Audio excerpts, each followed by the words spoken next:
Before the first myths were spoken, before humanity learned to measure time, reality already had a structure. It was unstable, fluid, a place where matter, energy, and information constantly shifted into one another. That was when dragons appeared, not as creatures, but as systems. In modern terms, they could be described as self-regulating structures of extreme complexity. In ancient language, they were called something simpler. Lords of the elements. The first dragons had no wings, no scales, no physical bodies. They existed as concentrated forces, heat and expansion, cold and stillness, motion and pressure, shadow and absence. As the world condensed, these forces required form, structure, containment, and so the dragon shape emerged. Scales were not armor, they were regulators. Wings were not for flight, they were tools for controlling space and gravity. Fire was not a weapon, it was a method of energy release. A dragon was not an animal. A dragon was physics that learned how to think. If dragons are observed without fear, they stop being fantasy. Their bodies represent the peak of biological optimization. Their bones are hollow, yet stronger than steel. Their scales are layered crystalline structures that disperse heat, cold, and kinetic force. Dragonfire is not simple combustion. It is a controlled plasma reaction, driven by chemical chambers and electromagnetic control. Ice dragons do not breathe cold. They rapidly drain energy from their surroundings, forcing instant crystallization. Storm dragons function as living generators. Their wings accumulate electrical charge. Their bodies act as conductors. But the most dangerous part of a dragon is not its body, it is its mind. A dragon brain does not process thought linearly. Past, present, and possible futures exist as a single data field. This is why dragons do not hesitate. They already know the outcome. To a dragon, an individual human is not an enemy or prey. A human is a variable in a much larger equation. Every civilization speaks of dragons, and the similarities are unsettling. Europe describes fire and destruction. Asia speaks of balance and wisdom. Mesoamerican cultures tell of feathered serpents. Northern legends recall bone-white beasts of ice. This is not coincidence. Dragons adapted to regions. Where humanity was aggressive, dragons became catastrophe. Where harmony was valued, dragons became guardians. Ancient temples were built on dragon sites, fault lines, magnetic intersections, volcanic zones. Humans felt these places instinctively. For a time, coexistence was possible. Gold was never the point. Dragons collected resonant materials, precious metals and crystals, store information exceptionally well. When a dragon rests on its hoard, it is not sleeping. It is recording wars, emotions, extinctions, victories. This is why cursed treasures affect the mind. You are not touching gold. You are touching memory. A dragon is an archive. Its hoard is the storage medium. Human development accelerated, weapons improved, armies grew, fear transformed into ambition. The first dragon hunters became legends. In reality, they triggered a system response. Dragons do not seek revenge. They correct imbalance. When populations exploded, when ecosystems collapsed, the response began. What humans call ice ages, global fires, lost civilizations were side effects of that correction, not punishment, maintenance. Eventually, dragons recognized the problem. Erasing humanity would not restore balance. So they chose another solution, the Great Sleep. They dissolved their active forms, left only their functions behind. One became a volcano, another became a storm system, another became oceanic pressure, another became something buried deep in the human subconscious. Dragons did not disappear, they went dormant. The world is unstable again. Climate behaves erratically. Magnetic fields weaken. The ground fractures more often. This is not apocalypse. It is a symptom. Dragons do not awaken to destroy. They awaken to recalibrate. Dragons are not a single species. They never were. Over millennia, they branched into lineages, each a reflection of the world itself. Fire dragons, born from molten mountains, carriers of creation and destruction.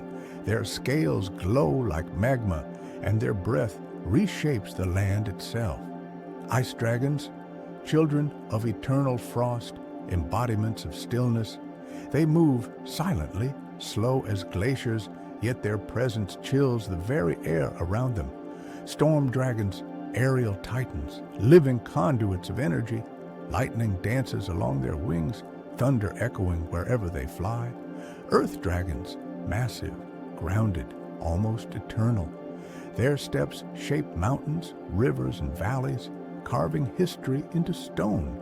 Shadow dragons, elusive, undefined.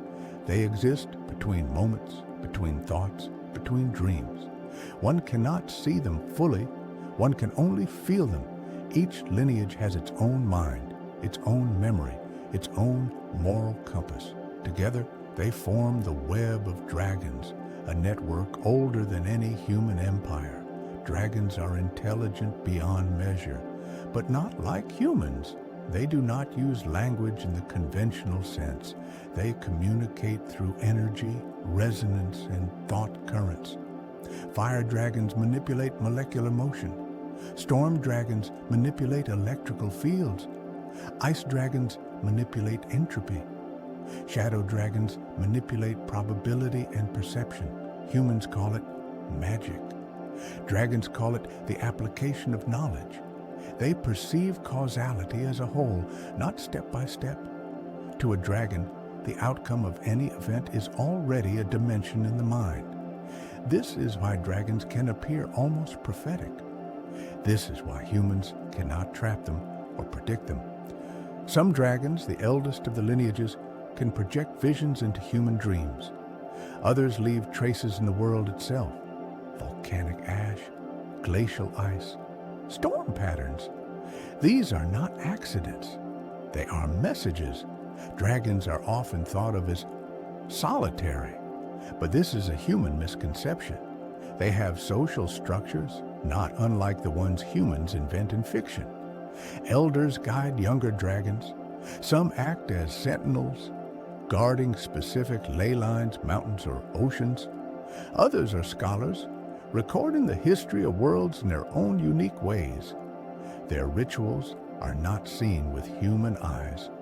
A fire dragon might perform a ceremonial flight that spreads molten rock across a valley, while a storm dragon orchestrates a symphony of lightning to mark a change in the balance of the world. Dragons revere time itself. They remember every event, every death, every shift in the planet. For them, history is not a record. It is living matter. Dragons and humans have always intersected, but the interactions were complex. Some humans worshipped dragons as gods, leaving offerings and building temples. Others feared them, fleeing entire regions during dragon migrations. In rare cases, humans and dragons formed alliances. These were not friendships in the human sense, but mutual recognition of purpose. A dragon might spare a village, not out of mercy, but because it serves balance. A human might learn a secret of the world, not fully understanding that dragons had already known the outcome. Conflict arose inevitably when humans sought to dominate dragons. Hunting, capturing, or killing dragons triggered catastrophic responses. Entire civilizations disappeared under storms, volcanic eruptions, and unnatural winters, side effects of dragon intervention. Dragons create, but they also record. Their scales, claws, and teeth store knowledge. Some dragons embed memories directly into gemstones, metals, and minerals. Treasure hoards are not mere collections. They are libraries of experience. Touching a hoard can overwhelm a human mind, not because of greed, but because the human senses are not built to process millennia of memory. Some dragons also leave artifacts intentionally, runes carved in stone, patterns in the sky, or crystalline structures in caves. These are warnings, lessons, or keys, cryptic guides for those who are perceptive enough to understand. Despite their power, dragons were never invincible. Human ingenuity eventually became a threat. Hunters emerged. Not every hunter was mortal. Some were sorcerers, alchemists, or inventors. They sought dragon parts, scales for armor, blood for healing, heartstones for energy. But dragons adapt. They anticipate. They are systems, not individuals. A dragon cannot be killed without consequences cascading through the environment. Hunting dragons always triggered change. Ecosystems collapsed. Climates shifted.